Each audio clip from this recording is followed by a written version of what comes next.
श्रीगणेशाय नमः। अथ श्री व्यासकृतं पितृस्तोत्रम्। जाबालिरुवाच गुरून् वद महाभाग वेदव्यास जगद्गुरो गुरूणां तारतम्यं च कस्मात् किं फलमुच्यते। व्यास उवाच माता पिता गुरुः श्रेयान् ज्येष्ठभ्राता पितामहः श्वशुरो मातुलश्चैव तथा मातामहः स्मृतः। पितुर्ज्येष्ठः कनिष्ठश्च भ्राता ज्येष्ठा निजस्वसा पितुः स्वसा जनन्याश्च स्वसा गुरुजनः स्मृतः। पत्न्यः पितामहादीनां तथैव गुरुवः स्मृतः। एतेषु हि पिता श्रेयान् गुरुरेव महागुरुः। पिता धर्मः पिता स्वर्गः पिता हि परमं तपः। पितरे प्रीतिमापन्ने प्रियन्ते सर्वदेवतः। पिता यस्य क्वचित् दुष्टो न तस्य कश्चिद् गतिः। जपोदानं तपोहोमः स्नानं तीर्थक्रियाविधिः। वृथैव तस्य सर्वाणि कर्माण्यानि कानिचित् करोति सर्वदेवेशं पितरं चानुतप्ययः। अनुत्तापः पितुस्तीव्रं विषं दहति यं सुतं। जपादि विफलं तत्र दग्धचित् युक्तबीजवत्। पित्रर्थे पुण्यकर्माणि कुर्यात् सर्वाणि सत्सुतः। तेनाननुमतोऽप्येवं कुर्वन्नेवावसेदते। यत्नातु पितरं यस्तु कियत् पुण्यं च कारयेत् सतत्पुण्यफलं कोटि गुणमाप्नोत्यसंशयम्। शृणु वक्ष्ये पितुः स्तोत्रं विष्णवे ब्रह्मणोदितं। नाभे पद्मोद्भवो येन तुष्टाव पितरं सतम्। ब्रह्मोवाच ॐ नमः पित्रे जन्मदात्रे सर्वदेवमयाय च सुखदाय प्रसन्नाय सुप्रीताय महात्मने। सर्वयज्ञस्वरूपाय स्वर्गाय परमेष्टिने। सर्वतीर्थावलोकाय करुणासागराय च नमः। सदासुतोषाय शिवरूपाय ते नमः। सदापराधक्षमिणे सुखाय सुखदाय च। दुर्लभं मानुषमिदं येन लब्धं मया वपुः। संभावनीयं धर्मार्थे तस्मै पित्रे नमो नमः। तीर्थस्नानतपोहोम जपादे यस्य दर्शनं। महागुरुश्च गुरुवे तस्मै पित्रे नमो नमः। यस्य प्रणामस्तवनात् कोटिशः पितृतर्पणम्। अश्वमेध शतैस्तुल्यं तस्मै पित्रे नमो नमः। इदं स्तोत्रं पितुः पुण्यं यः पठेत् प्रयतो नरः। प्रत्यहं प्रातरुत्थाय पितृश्राद्धदिनेऽपि च। स्वजन्मदिवसे साक्षात् पितुरग्रे स्थितोऽपि वा न तस्य दुर्लभं किञ्चित् सर्वज्ञतादिवाञ्छितं। नानापकर्म कृत्वापि यः स्तौति पितरं सुतः स ध्रुवं प्रविधायैव प्रायश्चित्तं सुखी भवेत्। पितुः प्रीतिकरो नित्यं सर्वकर्माणि यथार्हते। जाबालिरुवाच गुरून् वद महाभाग वेदव्यास जगद्गुरो गुरूणां तारतम्यं च कस्मात् किं फलमुच्यते। व्यास उवाच माता पिता गुरुः श्रेयान् ज्येष्ठभ्राता पितामहः श्वशुरो मातुलश्चैव तथा मातामहः स्मृतः पितुर्ज्येष्ठः कनिष्ठश्च भ्राता ज्येष्ठा निजस्वसा पितुः स्वसा जनन्याश्च स्वसा गुरुजनः स्मृतः पत्न्यः पितामहादीनां तथैव गुरुवः स्मृतः एतेषु हि पिता श्रेयान् गुरुरेव महागुरुः पिता धर्मः पिता स्वर्गः पिता हि परमं तपः पितरे प्रीतिमापन्ने प्रियन्ते सर्वदेवतः पिता यस्य क्वचित् दुष्टो न तस्य कश्चिद् गतिः जपोदानं तपोहोमः स्नानं तीर्थक्रियाविधिः वृथैव तस्य सर्वाणि कर्माण्यानि कानिचित् करोति सर्वदेवेशं पितरं चानुतप्ययः अनुत्तापः पितुस्तीव्रं विषं दहति यं सुतं जपादि विफलं तत्र दग्धचित्युक्तबीजवत् पित्रर्थे पुण्यकर्माणि कुर्यात् सर्वाणि सत्सुतः तेनाननुमतोऽप्येवं कुर्वन्नेवावसेदते यत्नातु पितरं यस्तु कियत् पुण्यं च कारयेत् सतत्पुण्यफलं कोटि गुणमाप्नोत्यसंशयम् शृणु वक्ष्ये पितुः स्तोत्रं विष्णवे ब्रह्मणोदितं नाभे पद्मोद्भवो येन तुष्टाव पितरं सतम् ब्रह्मोवाच ॐ नमः पित्रे जन्मदात्रे सर्वदेवमयाय च सुखदाय प्रसन्नाय सुप्रीताय महात्मने सर्वयज्ञस्वरूपाय स्वर्गाय परमेष्टिने सर्वतीर्थावलोकाय करुणासागराय च नमः सदासुतोषाय शिवरूपाय ते नमः सदापराधक्षमिणे सुखाय सुखदाय च दुर्लभं मानुषमिदं येन लब्धं मया वपुः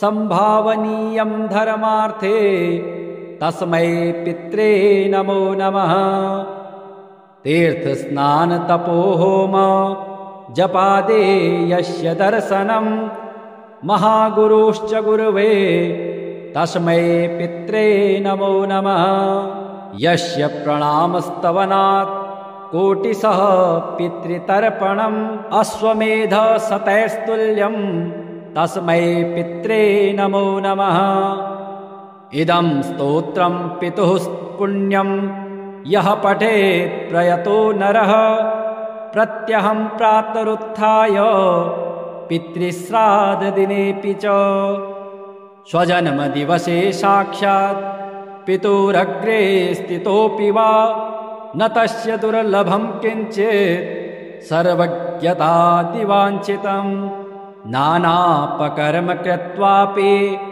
यः स्तौति पितरं सुतः स ध्रुवं प्रविधायैव प्रायश्चित्तं सुखी भवेत् पितुः प्रीतिकरो नित्यं सर्वकर्माण्यथार्हते जाबालिरुवाच गुरून् वद महाभाग वेदव्यास जगद्गुरो गुरूणां तारतम्यं च कस्मात् किं फलमुच्यते व्यास उवाच माता पिता गुरुः श्रेयान् ज्येष्ठभ्राता पितामहः श्वशुरो मातुलश्चैव तथा मातामहः स्मृतः पितुर्ज्येष्ठः कनिष्ठश्च भ्राता ज्येष्ठा निजस्वसा पितुः स्वसा जनन्याश्च स्वसा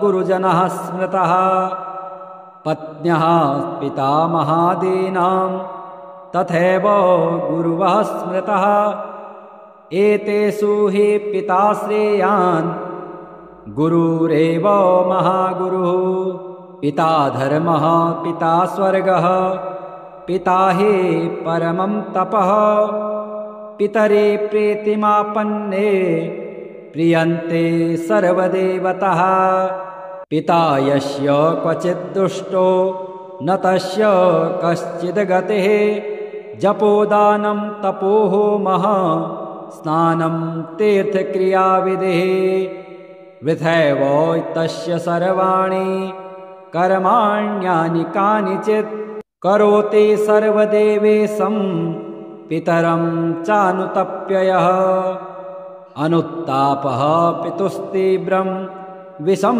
दहति यं सुतं जपादि विफलं तत्र दग्धचित्युक्तबीजवत् पित्रर्थे पुण्यकर्माणि कुर्यात् सर्वाणि सत्सुतः तेनाननुमतोऽप्येवं कुर्वन्नेवावसेदते यत्नातु पितरं यस्तु कियत्पुण्यं च कारयेत् स तत्पुण्यफलं कोटि गुणमाप्नोत्यसंशयम् शृणु वक्ष्ये पितुः स्तोत्रं विष्णवे ब्रह्मणोदितं नाभे पद्मोद्भवो येन तुष्टाव पितरं सतम् ब्रह्मोवाच ॐ नमः पित्रे जन्मदात्रे सर्वदेवमयाय च सुखदाय प्रसन्नाय सुप्रीताय महात्मने सर्वयज्ञस्वरूपाय स्वर्गाय परमेष्टिने सर्वतीर्थावलोकाय करुणासागराय च नमः सदासुतोषाय शिवरूपाय ते नमः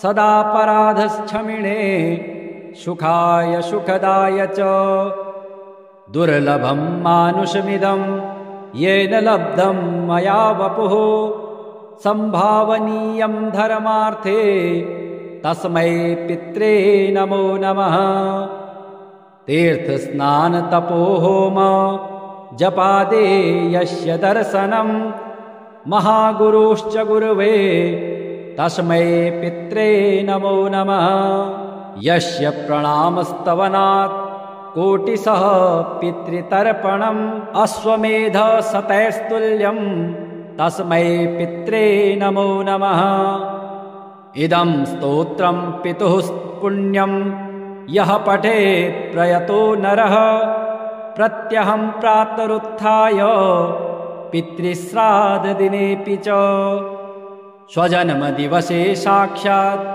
पितुरग्रे स्थितोऽपि वा न तस्य दुर्लभं किञ्चित् सर्वज्ञतादिवाञ्छितं नानापकर्म कृत्वापि यः स्तौति पितरं सुतः स ध्रुवं प्रविधायैव प्रायश्चित्तं सुखी भवेत् पितुः प्रीतिकरो नित्यं सर्वकर्माणि यथार्हते जाबालिरुवाच गुरून् वद महाभाग वेदव्यास जगद्गुरो गुरूणां तारतम्यं च कस्मात् किं फलमुच्यते व्यास उवाच माता पिता गुरुः श्रेयान् ज्येष्ठभ्राता पितामहः श्वशुरो मातुलश्चैव तथा मातामहः स्मृतः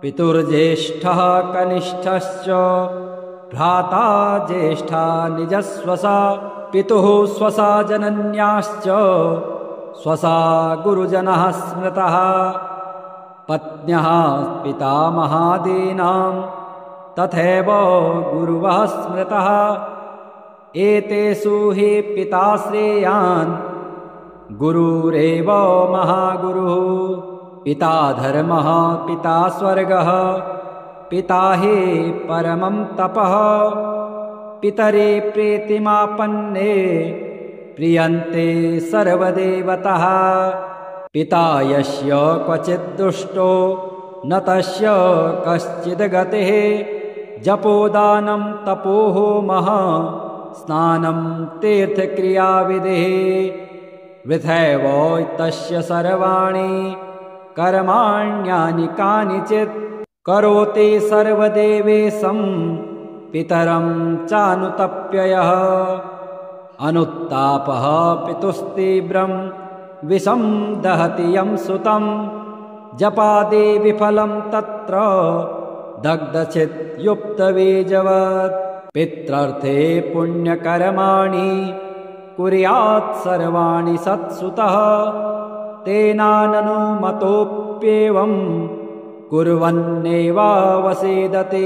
यत्नातु पितरं यस्तु कियत्पुण्यं च कारयेत् स तत्पुण्यफलं कोटि गुणमाप्नोत्यसंशयम् शृणु वक्ष्ये पितुः स्तोत्रं विष्णवे ब्रह्मणोदितं नाभे पद्मोद्भवोद्येन तुष्टाव पितरं सतम् ब्रह्मोवाच ॐ नमः पित्रे जन्मदात्रे सर्वदेवमयाय च सुखदाय प्रसन्नाय सुप्रीताय महात्मने सर्वयज्ञस्वरूपाय स्वर्गाय परमेष्टिने सर्वतीर्थावलोकाय करुणासागराय च नमः सदाशुतोषाय शिवरूपाय ते नमः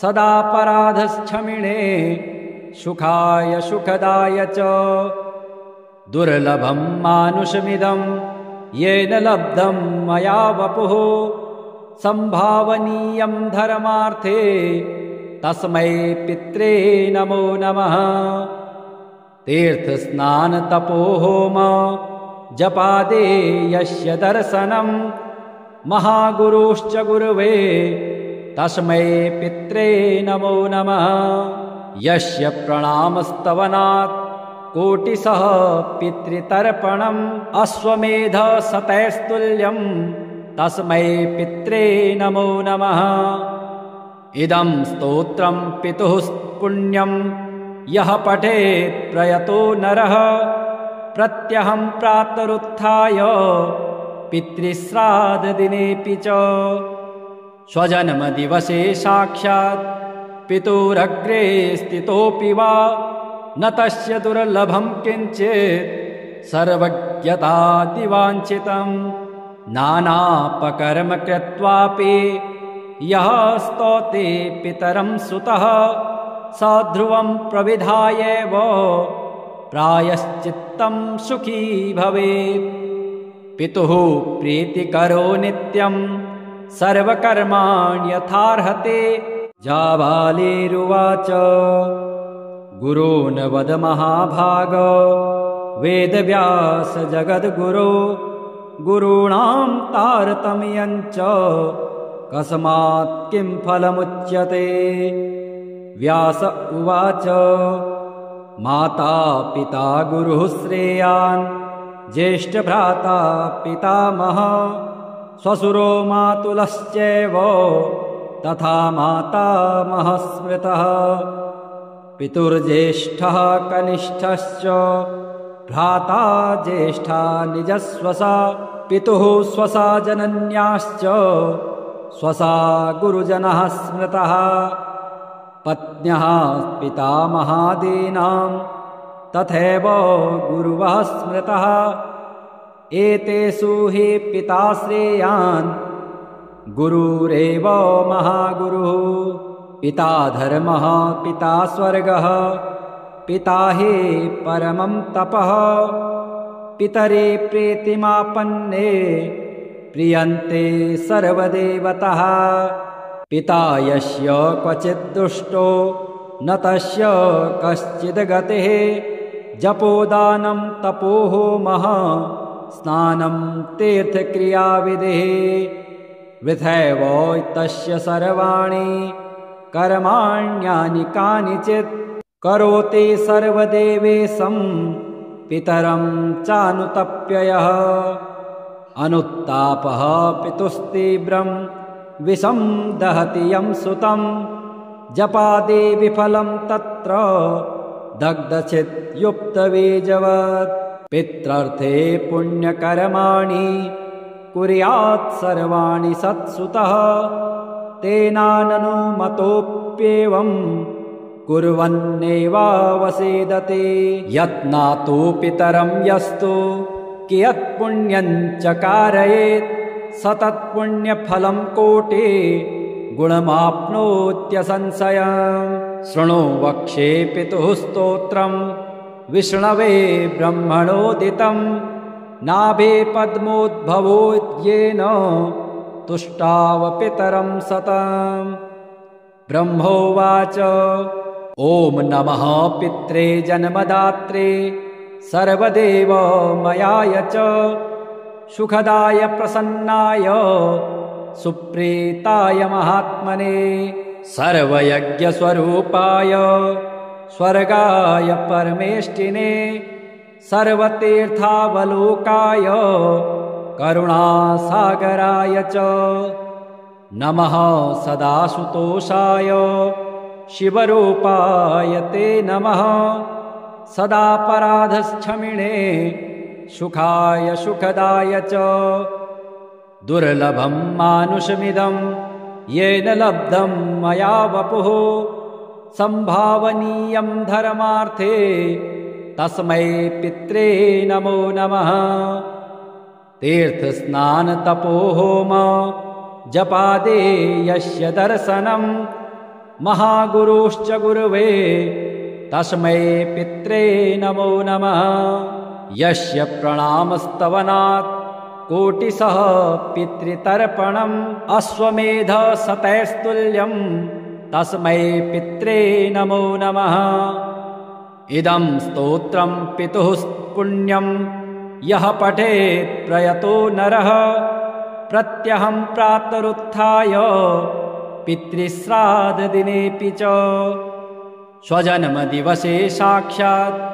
पितुरग्रे स्थितोऽपि वा न तस्य दुर्लभं किञ्चित् सर्वज्ञतादिवाञ्छितं नानापकर्म कृत्वापि यः स्तौति पितरं सुतः स ध्रुवं प्रविधायैव प्रायश्चित्तं सुखी भवेत् पितुः प्रीतिकरो नित्यं सर्वकर्माण्यथार्हते जाबालिरुवाच गुरून् वद महाभाग वेदव्यास जगद्गुरो गुरूणां तारतम्यं च कस्मात् किं फलमुच्यते व्यास उवाच माता पिता गुरुः श्रेयान् ज्येष्ठभ्राता पितामहः श्वशुरो मातुलश्चैव तथा मातामहः स्मृतः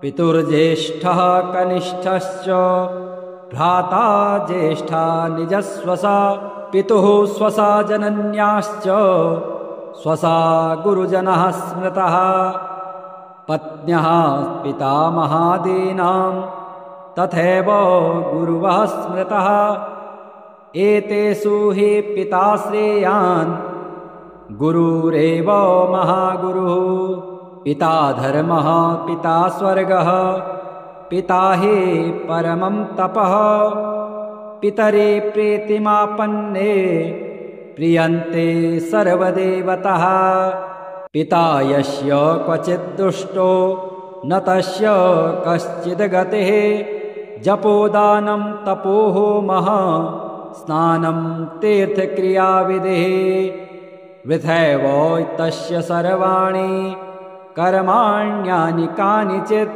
करोति सर्वदेवेशं पितरं चानुतप्ययः अनुत्तापः पितुस्तीव्रं विषं दहति यं सुतं जपादे विफलं तत्र दग्धचित्युक्तबीजवत् पित्रार्थे पुण्यकर्माणि कुर्यात् सर्वाणि सत्सुतः तेनाननुमतोऽप्येवम् कुर्वन्नेवावसेदते। यत्नातो पितरं यस्तु कियत्पुण्यं च कारयेत् स तत्पुण्यफलं कोटि गुणमाप्नोत्यसंशयम्। शृणु वक्ष्ये पितुः स्तोत्रम् विष्णवे ब्रह्मणोदितं नाभे पद्मोद्भवोद्येन तुष्टाव पितरं सतम्। ब्रह्मोवाच ॐ नमः पित्रे जन्मदात्रे सर्वदेवमयाय च सुखदाय प्रसन्नाय सुप्रीताय महात्मने सर्वयज्ञस्वरूपाय स्वर्गाय परमेष्टिने सर्वतीर्थावलोकाय करुणासागराय च नमः सदासुतोषाय शिवरूपाय ते नमः सदापराधक्षमिणे सुखाय सुखदाय च दुर्लभं मानुषमिदं येन लब्धं मया वपुः संभावनीयं धर्मार्थे तस्मै पित्रे नमो नमः। तीर्थस्नानतपोहोम जपादे यस्य दर्शनं महागुरुश्च गुरुवे तस्मै पित्रे नमो नमः। यस्य प्रणामस्तवनात् कोटिशः पितृतर्पणम् अश्वमेधशतैस्तुल्यं तस्मै पित्रे नमो नमः।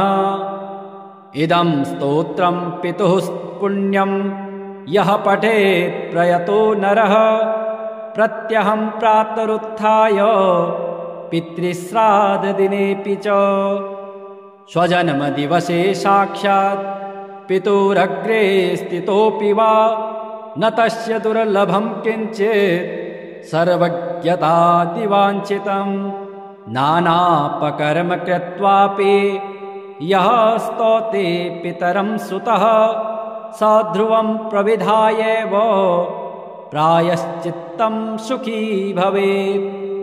पितुः प्रीतिकरो नित्यं सर्वकर्माण्यथार्हते